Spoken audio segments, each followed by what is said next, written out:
Oke, assalamualaikum warahmatullahi wabarakatuh. Halo semuanya, kembali lagi ya dengan saya Yunan Husniansyah. Di sini kita akan membahas materi selanjutnya yaitu mikrotik akses ya teman-teman. Ini sudah masuk ke bab yang kelima bagian MT-CNA. Oke, untuk bab mikrotik akses sendiri di sini ada beberapa materi ya yang akan kita pelajari. Misalnya ada metode akses router OS, akses router OS menggunakan Winbox, menu hostname IP address pada Winbox, pengenalan tampilan pada Winbox dan lain sebagainya ya teman-teman.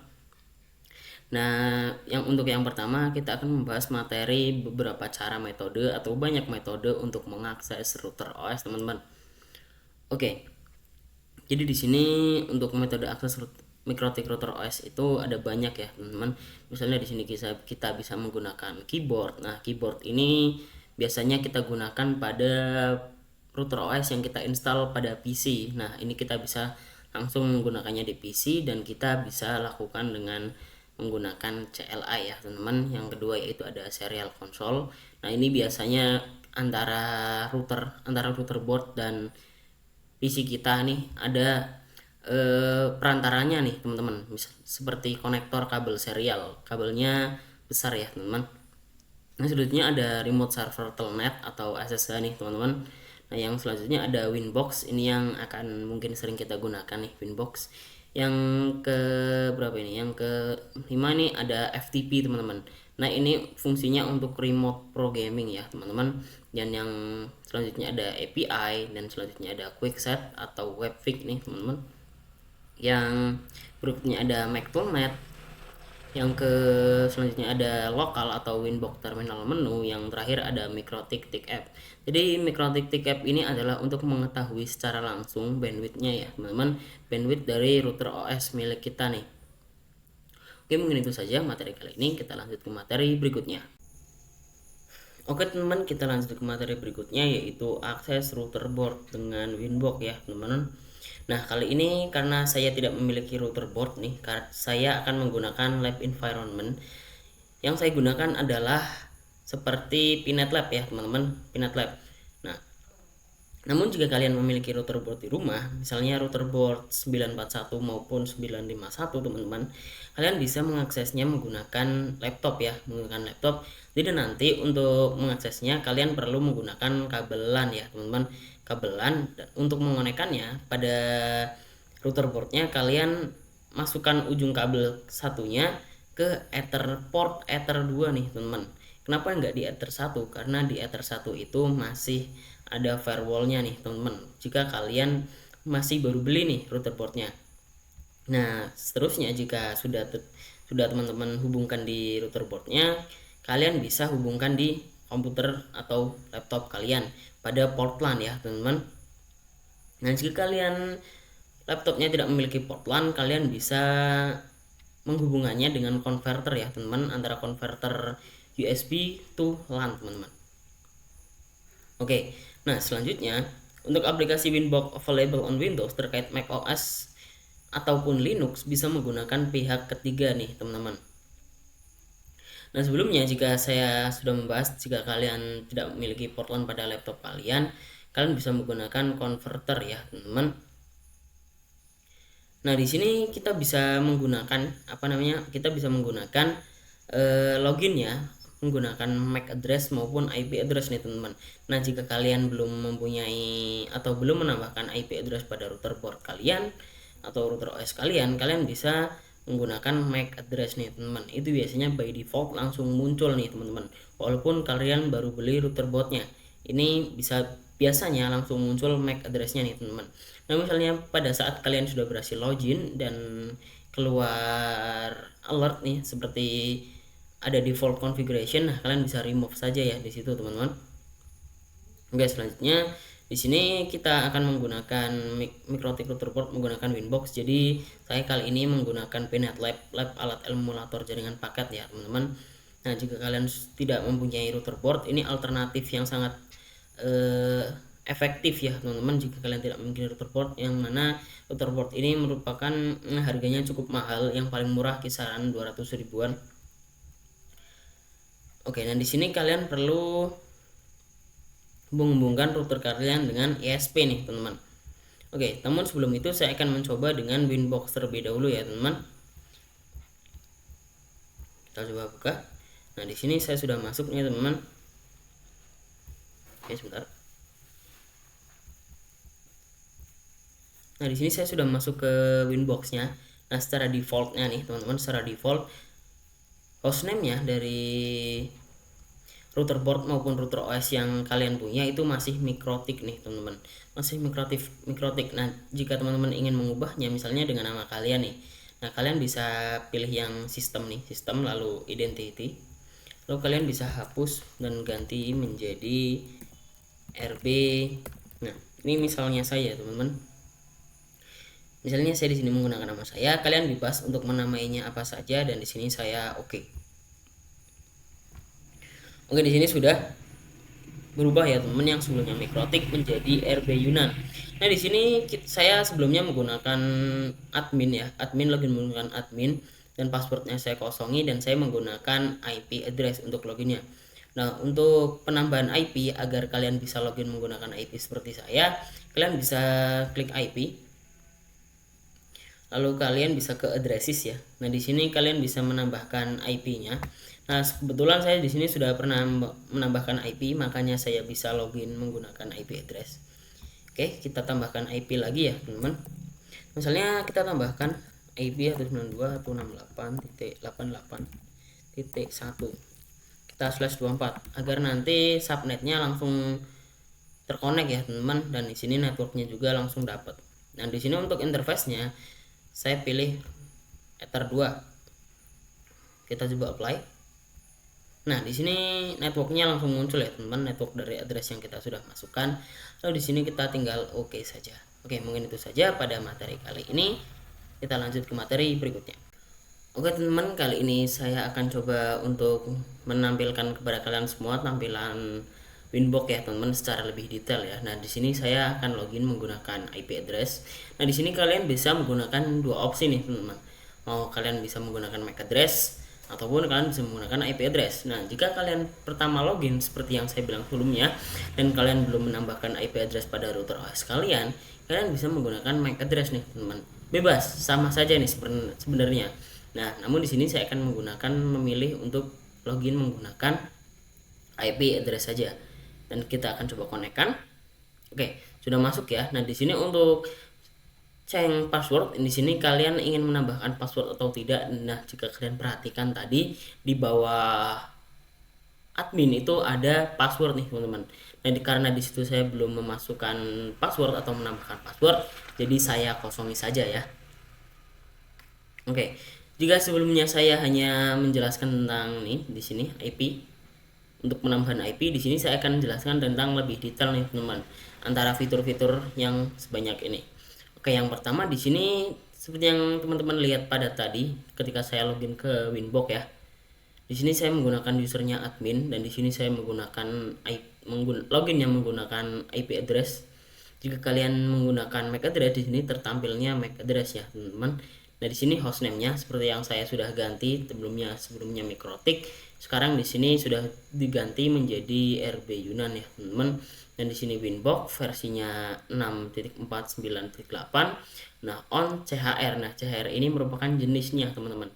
Dan karena saya menggunakan lab environment, jadi di sini bentuknya CHR. Jika kalian menggunakan router port, sepertinya di sini untuk jenisnya Mikrotik nih, teman-teman. Untuk jenisnya Mikrotik. Nah, di sini untuk di bawahnya ada save mode nih, teman-teman. Nah, save mode ini maksudnya apa save mode? Jadi untuk fitur save mode ini adalah sebuah fitur jika kalian meremote Winbox kalian dari jauh atau meremote Mikrotik kalian dari jauh dan terdapat kesalahan. Nah, di sini metode save mode ini merupakan akan kembali, atau jika kita klik mode save mode ini akan kembali ke konfigurasi terakhir, teman-teman. Jika pada VMware maupun VirtualBox ini mirip seperti snapshot ya, teman-teman, jika kalian ingat. Selanjutnya di sini jika teman-teman ingin menambahkan menu ya pada bagian dashboard, di sini teman-teman bisa pilih saja mau date, menambahkan waktu, menambahkan date, menambahkan CPU, menambahkan memori, atau sekedar menambahkan uptime. Nah, di sini saya akan coba menambahkan time ya, teman-teman. Nah, di sini sudah muncul waktunya nih, teman-teman. Sudah muncul waktu. Oke, selanjutnya di sini kita akan ke fitur-fitur utamanya. Nah, di sini yang pada bagian sebelah kiri ya. Yang pertama itu ada quick set, teman-teman. Nah, jadi quick set ini adalah konfigurasi cepat nih, teman-teman. Konfigurasi cepat dalam satu tampilan. Nah, misalnya di sini ada IP address, netmask, gateway. Ini kan pada bagian IP nih, teman-teman, seperti yang teman-teman tahu. Nah, juga ada sistem identity atau router identity. Nah, ini kan ada pada bagian sistem nih, teman-teman, sebelumnya. Dan di sini juga ada VPN, ada pada bagian VPN. Nah, ini tapi ini hanya berlaku pada Mikrotik wireless ya, teman-teman. Oke, selanjutnya ada capsman nih. Nah, maksud dari capsman ini apa? Jadi capsman ini adalah misalnya kalian mempunyai banyak access point dan kalian perlu untuk mengontrolnya. Nah, di sini capsman ini berfungsi untuk mengontrol beberapa access point dalam satu mikrotik saja. Selanjutnya, untuk interface ini merupakan informasi ada berapa port ya, atau ada berapa interface yang terhubung. Nah, di sini ada 4 interface ya, teman-teman. Jika kalian menggunakan router board, biasanya di sini pada bagian akhir ada interface wireless LAN biasanya, teman-teman. Jika kalian menggunakan router board.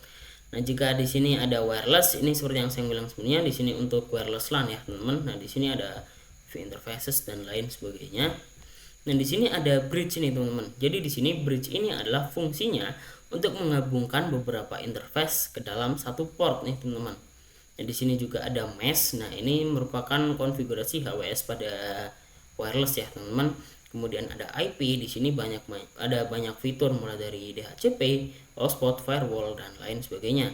Kemudian ada routing, jenis-jenis routingnya ada banyak nih, teman-teman, mulai dari BGP, SPF sampai RIP nih, teman-teman. Dan kemudian ada sistem seperti yang saya bilang sebelumnya, ada identity dan lain sebagainya. Kemudian ada files nih. Nah, files ini isinya adalah hard disk dari Mikrotik ya, teman-teman. Selanjutnya ada log, ini menginformasikan log kita. Kemudian ada radius, teman-teman. Oke, yang selanjutnya ada tools. Nah, tools ini untuk membantu kita ya, dalam menggunakan Mikrotik. Kemudian ada new terminal, teman-teman. Nah, new terminal ini, di sini kita bisa mengkonfigurasi IP, penambahan IP atau routing dalam bentuk CLI nih, teman-teman. Jika di sini kita bisa melakukan dengan bentuk UI, maka kita juga bisa menggunakan mode CLI nih, teman-teman. Nah, di sini juga ada make sub out ref. Jadi ini untuk mengirim pesan kepada Mikrotik nih, teman-teman. Oke, mungkin itu saja tentang pengenalan fitur-fitur dari Winbox itu sendiri. Kita lanjut ke materi berikutnya. Oke, teman-teman, kali ini kita akan mengakses router atau kita akan mengakses virtual lab ya, virtual lab kita atau lab emulator kita menggunakan Winbox ya, teman-teman. Nah, di sini untuk virtual labnya atau lab emulatornya saya akan menggunakan PNet Lab ya, teman-teman.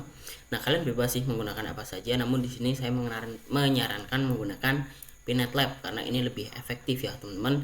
Nah, biasanya PNet Lab ini digunakan untuk vendor Mikrotik dan biasanya untuk Cisco itu biasanya menggunakan paket tracer ya, teman-teman. Namun ini PNet Lab ini biasanya digunakan di berbagai vendor. Oke, jika kalian sudah memiliki PNet Lab-nya, kalian bisa langsung buka saja ya, teman-teman. Nah, di sini saya sudah memilikinya. Nah, teman-teman perlu memperhatikan HTML konsol ini, teman-teman.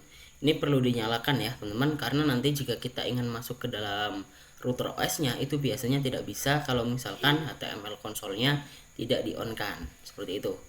Oke, untuk langkah pertamanya kalian bisa untuk menambahkan node ya, teman-teman, node atau di sini kita akan menambahkan router OS, Mikrotik router OS. Nah, di sini untuk image-nya Mikrotik 6.49, untuk ikonnya router PNG dan selanjutnya. Nah, di sini untuk camo option, teman-teman, kalian bisa hapus saja semuanya. Seperti ini, kita hapus. Oke, setelah itu kita bisa langsung save saja ya. Kita bisa langsung save. Oke. Selanjutnya kita akan coba running ya, teman-teman, Mikrotiknya. Jika sudah, kalian bisa untuk menambahkan network atau sebentar. Kalian bisa menambahkan ISP, teman-teman. Di sini untuk namanya kalian bisa bebas mau namakan apa saja. Di sini saya namakan ISP saja, dan untuk tabnya di sini saya pilih yang manajemen cloud nih teman-teman, agar nanti kita bisa mendapatkan IP private ya. Sini kita bisa save saja. Oke, dan di sini kita bisa hubungkan saja teman-teman. Nah, di sini kalian tarik kabelnya. Oke, lalu di sini kita save. Oke, jika sudah di sini kalian bisa ketuk 2 kali ya teman-teman. Di sini kita reconnect aja sebentar.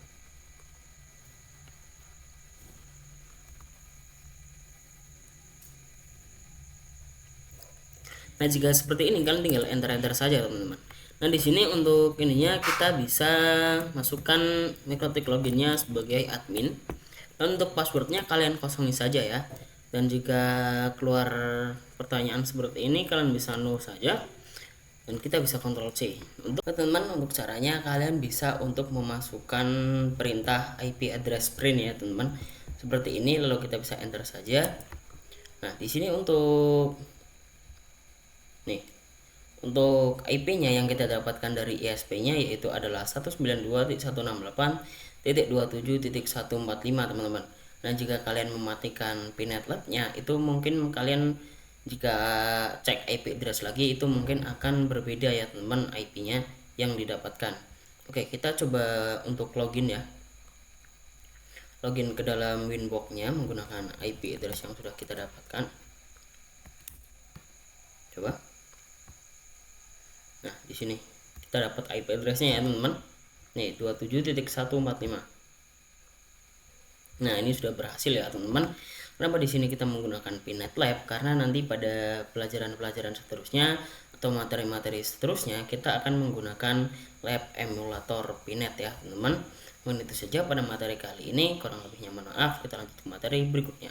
Oke teman-teman, kita lanjut ke materi berikutnya, yaitu kita akan mengakses router board atau router OS kita menggunakan Webfig ya teman-teman.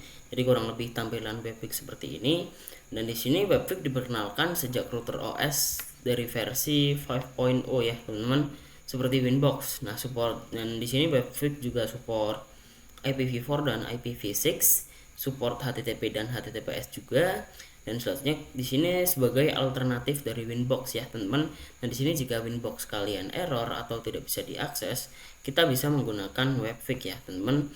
Nah, jika kalian ingin mengaksesnya, kalian bisa ketikkan IP yang kita dapat tadi di browser pencarian ya teman-teman. Dan di sini kita bisa ke Google saja, lalu di sini saya akan coba ketikkan IP saya. Dan di sini sudah ada, oke. Nah, di sini sudah ya teman-teman. Nah, di sini jika kalian ingin menambahkan password, kalian boleh menambahkan password. Jika tidak, kalian bisa ke Webfig-nya langsung. Nah, seperti ini. Nah, kurang lebih sama ya teman-teman seperti pada Winbox. Nah, sedangkan juga teman-teman ingin quickset, kalian bisa masuk ke quickset nih teman-teman, pada bagian quickset. Nah, hampir sama ya teman-teman kurang lebih. Nah, di sini not secure ya teman-teman, ada alert not secure, berarti di sini tidak aman ya teman-teman, karena di sini kita mungkin menggunakan HTTP, yang mana HTTP merupakan port 80. Nah, jika kalian ingin lebih aman atau lebih terjaga ketika kalian melakukan konfigurasi, kalian bisa melakukan penambahan. Misalnya saya ketik 192.168.27145, lalu saya tambahkan titik 2 di belakangnya, lalu kita tambahkan port yang sudah kalian custom sendiri. Mungkin itu saja tentang mengakses router OS dari Webfig, kurang lebihnya mohon maaf. Kita lanjut ke materi berikutnya. Oke teman-teman, kita lanjut ke materi berikutnya, yaitu ada quickset ya teman-teman. Seperti yang saya bilang sebelumnya, quickset adalah konfigurasi cepat ya teman-teman, mengkonfigurasi macam-macam fitur dalam satu tampilan saja.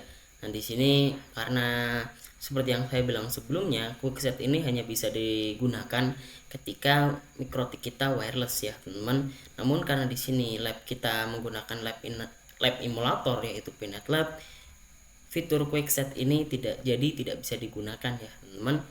Oke, kita lanjut ke materi berikutnya, yaitu ada metode remote, telnet, dan SSH. Nah, telnet dan SSH ini based on terminal atau command line. Jadi di sini kita main CLI ya teman-teman. Nah, di sini router via teks atau CLI bisa dilakukan melalui SSH, Telnet, konsol, Winbox maupun Webfig. Nah, di sini dilakukan untuk merunning script atau ketika melakukan akses dengan router dengan keterbatasan bandwidth. Nah, di sini kalian untuk bisa mengakses via remote SSH, nah kalian bisa menggunakan aplikasi remote client seperti PuTTY, WinSCP dan lain sebagainya.